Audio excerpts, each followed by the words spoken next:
right, welcome back, everybody. We're going to continue the theme of equity and inclusion this morning. I would like to welcome on stage Heather and Jamie, who are going to talk about equity and inclusion in identity.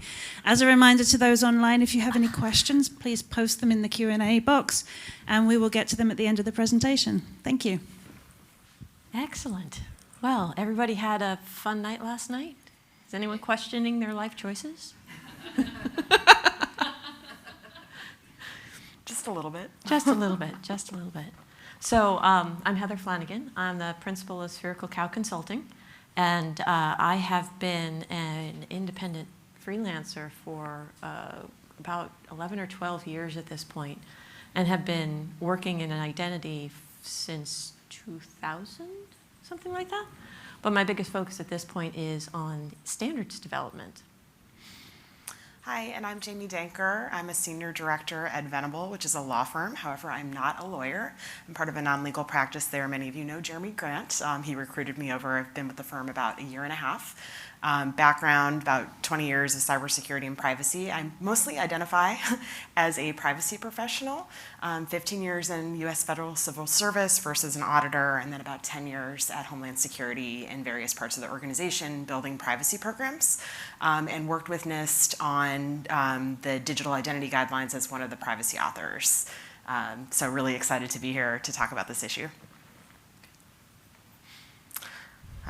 So why are we here, and why does equity and inclusion and identity solutions matter? You know, the room isn't packed, but looks pretty diverse to me. And I think we've all had varying experiences when we interact with technology. So I think what I've seen, and Heather, you feel free to comment on this too, is that we often tend to solve for our own problems, and it's depending on the kind of the makeup of who's trying to solve the problem will impact the outcome of that. So we're going to go through, I think, a couple of perspectives. We've got this, hopefully it'll come up, little fireside chat. We forgot the marshmallows, sorry. But just kind of go through and have a little casual conversation, drawing on our unique experiences here. So Heather, first of all, how did you come up with the name Spherical Cow? So as it turns out, if you're going to form a business in Washington State, you have to give it a name. And I thought Heather Flannigan LLC just sounded very strange. And at the time, I was working with a group of people, the Laser Interferometer Gravitational Wave Observatory folks, also known as LIGO, also known as physicists. And you know you've been working with physicists too long when that just rolls right off the tongue. And there is a very old joke about theoretical physicists. It's got its own Wikipedia entry if you're curious, referring to a spherical cow. The principle here is that you take this incredibly complex universe-sized thing and you squish it down into something that's actually workable, something that you actually can do something with. And that's kind of what I do for a living, as I work in standards space. I work with digital identity. I'm very much internationally focused, and trying to take that messy ball of stuff and simplify it such that we can make progress is what I do, and so it seemed like a good name. Well, so related to that, how do you think standards development supports equity and inclusion objectives? It's hard. I spent 8 years as the RFC series editor publishing internet standards for the IETF. And the IETF is a group that works at the layer of what's happening on the wire in the network, what's happening in the underlying layers for applications, things like that. I'm sure it will come as a great shock that it's mostly men, mostly middle-aged men, and they have, you know, their opinions that technology is a purely neutral thing. It has no morals, it has no ethics. It is the analogy I use is it's like a brick. All their standards are just like a brick. You can use a brick to build a house. You can use a brick to break a window. At the end of the day, it's just a brick. It's what the person does with it that actually matters. And so they try and abstract themselves from any thought that there's responsibility for the softer skills in the specs themselves. It's not always true. There's ways that you can actually make the standards and specifications a little bit more inclusive in the higher education space, one of the standards we just updated was for identity attributes, a schema called EduPerson. It's probably the most commonly used attribute schema in the entire global research and education space. And we just added an attribute called EduPerson display pronoun, which it's an unstructured attribute, free form, and its whole purpose is to let organizations have a place to store what does the user want their pronouns to be. Doesn't select it for them. The examples in the spec show Chinese characters, show Hebrew characters, includes languages that don't actually have pronouns, all these things that now there's room for it. And sometimes that's all you need, is just add the room to support this kind of diversity. But this is me thinking about standards in higher education. You've had some really neat experiences in the federal government, and they're here to help. Yeah, let's just say that. I actually started my career off as an auditor, and it was funny, we always used to say we're here to help. And I genuinely meant it in each role I've had in federal government. But I think there are a lot of different angles. I think the first is certainly with the Biden administration, starting in January 20 of 2021, there was an executive order kind of talking about addressing racial equity and other forms of equity in policies, and that kicked off a series of events for federal agencies to do studies, reports, things like that. Office of Management and Budget, which issues guidance for all the federal agencies, put out a memo in April of this year updating guidance on a really boring topic called the Paperwork Reduction Act.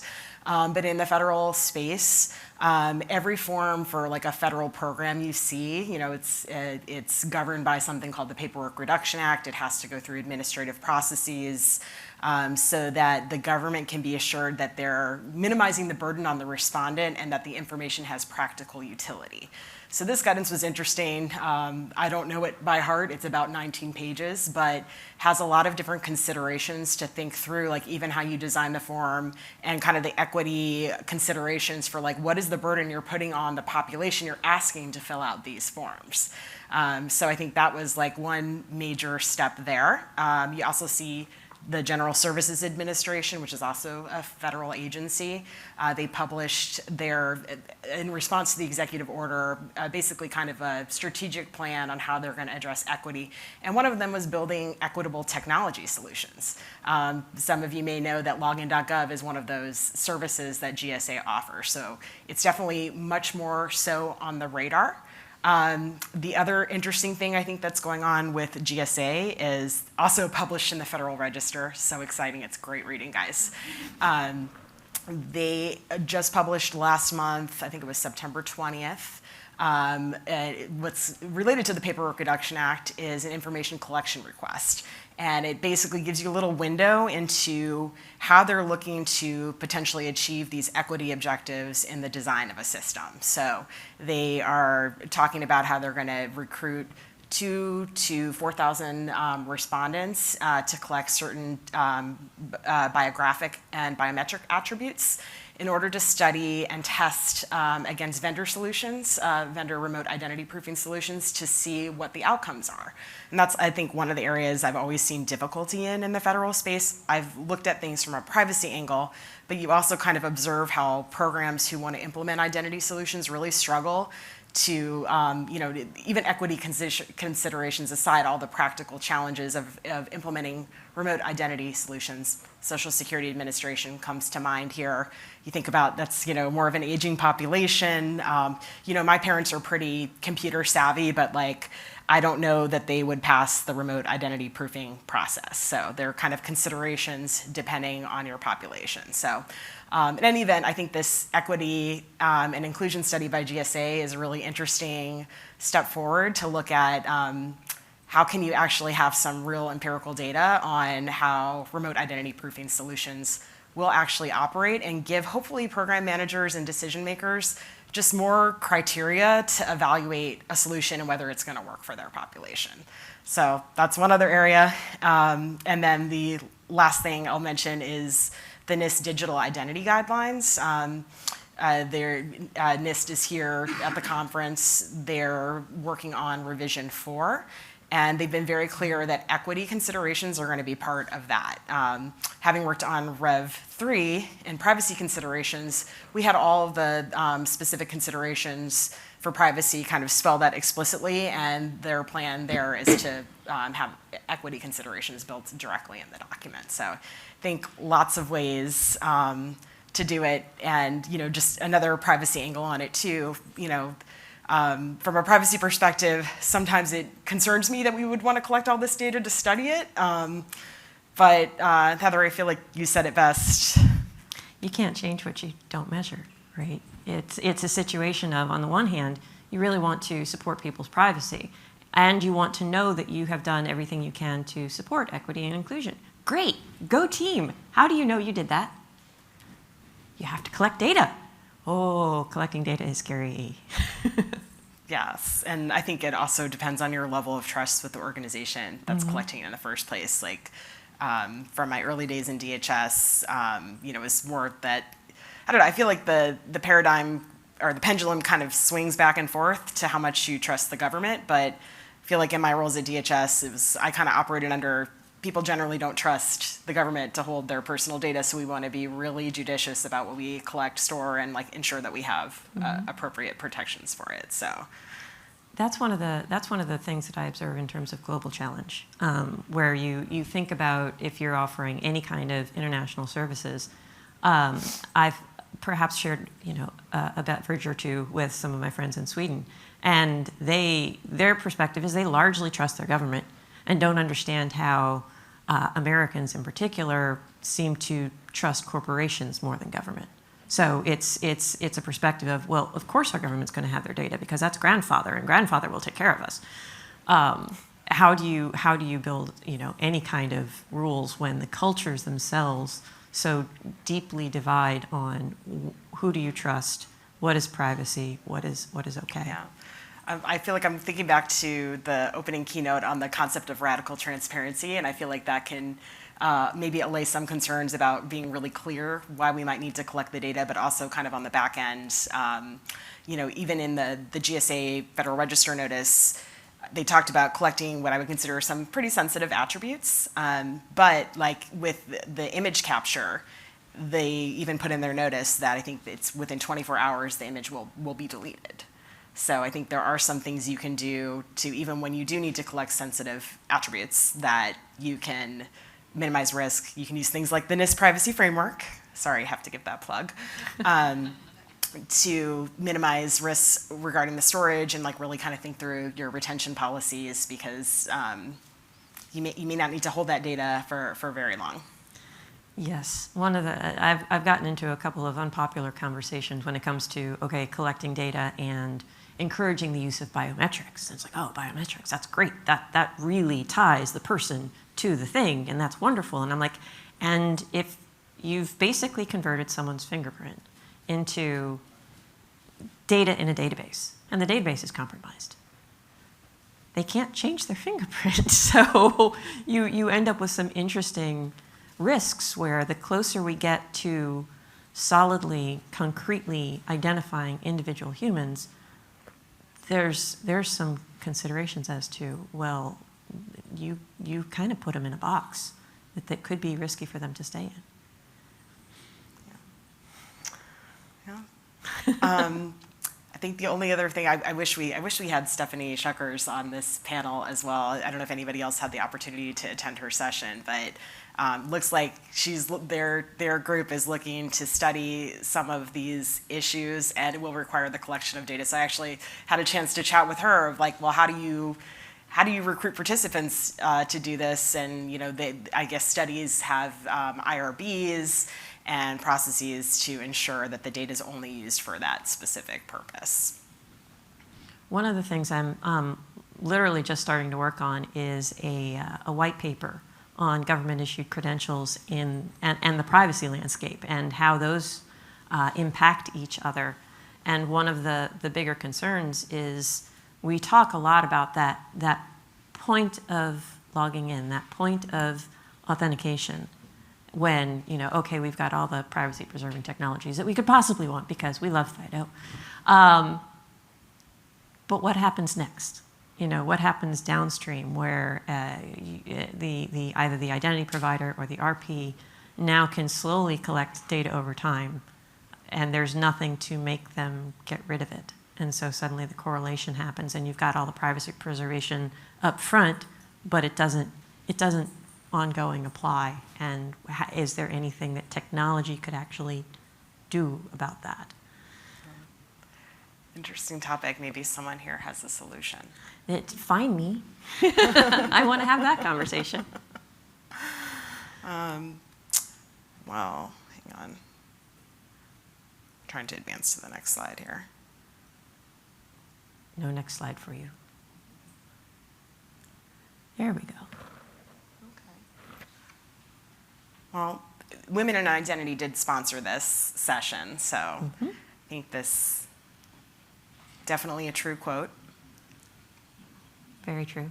And one of the things that Women in Identity is doing is they're taking some steps in the policy space to say, all right, what are best practices if you really want to support diversity and equity and handle the situation of not excluding so many populations that are integral to the world and services. So they're developing a code of conduct. They're not all the way done. If you would like to help them finish, they're happy to accept donations. But what they've done so far has been really interesting, and you can go to the website and see some of the interviews, some of the videos where they talk to people around the world about the challenges that they're facing that are not being solved for or are being made worse by the move towards digital identity in all things. Right. And I guess we can open up if there are any questions, comments. If not, we'll just keep chatting. I don't know if I need a mic. I'm usually kind of loud. Can you guys hear me? We can, but the remote virtual. folks can't.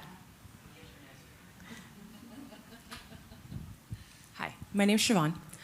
I'm part of the Women in Identity organization, and I've seen a lot of the produced videos about the challenges about digital identity. Have there been any talks about perhaps a multinational NGO organization starting a self-sovereign identity initiative where individuals opt in and own their identity from the jump rather than relying on a government-issued ID or the magical attributes collected by all of the corporations producing their digital identity for them? Is there any thought toward something that's grassroots? So as far as I know, I don't know of anything personally. One of the interesting conversations I had just last week when I was talking about the early stages of that white paper I'm working on is I was talking to some folks at organization called EPIC, very, very privacy folks. And I started with the premise that people should be able to own their identity and own their privacy. And he's like, you know what? Privacy professionals are kind of moving away from that because people keep making poor choices. Because people just want what they want, and they will click on what they click on in order to get the thing they want, not thinking through the ramifications of their actions. And so for people who are aware, owning your identity and having that control is really important. And for my mother, she just doesn't care. And she's not going to make the right choices. So where do you find that balance of saying, okay, I'm going to give you this brick, please don't hit yourself in the head with it, and yet they will. So I don't know how to balance that myself. Yeah, and I'm not aware of a specific effort, but just I guess a comment on kind of the federal issuance of credentials. I mean, that's the current state. Venable houses something called the Better Identity Coalition, so we've been very active in this space, and that I think the point is the government is the authoritative issuer of identity, and so that government agencies should also kind of stand behind those credentials in the digital world. So I think a lot of efforts underway to open up attribute validation services so that an authoritative source can vouch for the attributes. You see that at Social Security Administration had their electronic consent-based verification service open up to what are called permitted entities in the financial sector.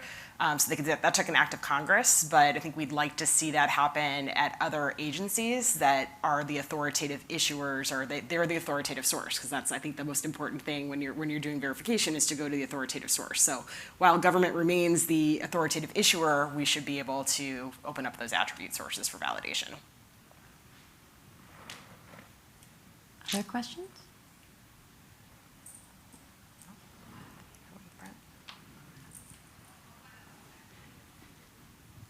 You're sitting directly under really bright light, so you're like this vague I shit. apologize. Resource all real networks. This is a question about privacy, not so much about inclusion. Yesterday we had 3 presentations about passkey and about the virtues of and the utility of passkey on top of the FIDO standard. The one concern I have is about the discoverability of all of your credentials. Great for improving the user experience, but now the corporations, the owners of the operating systems and the browsers, know all of the sites that you have accounts for, to facilitate that discoverability. Is that of concern to you? I think I'd probably have to study a little bit more about like what's the current state and what is actually different about passkey's implementation that would raise the privacy risk. So I don't exactly have an answer for you, because I'd like to look deeply at the data and before I would give like a confident answer that there is a real privacy concern there. Right, you're with us as well because we're learning about this fresh Yeah. as well, and it's not a published standard yet. So thanks. One of the other hats I wear is actually working very heavily with in the browser space, as they are considering, they're on a mission to protect user privacy, because they are going to get in serious trouble if they don't. And yet, that's turning the browser into an active participant in authentication and authorization flows, and none of the specs are designed for that. And then it's like, okay, so the browser becomes a man in the middle? What are you doing with this? But at what point do you say, let's make sure that you can't have the RP collect all the data and the IDP collect all the data and do all these things, and so the browser is right there in the middle to protect the user from that, and that's scary too. We're working through in the Federated Identity Community Group in the W3C what can we do with this problem, and it's proving to be incredibly difficult. And that pretty much brings us close to time. Yeah. I think we need to wrap up now. Thank you very much, Jamie and Heather. Very interesting conversation. Thank you. All right, we now have a break until I think 11:15.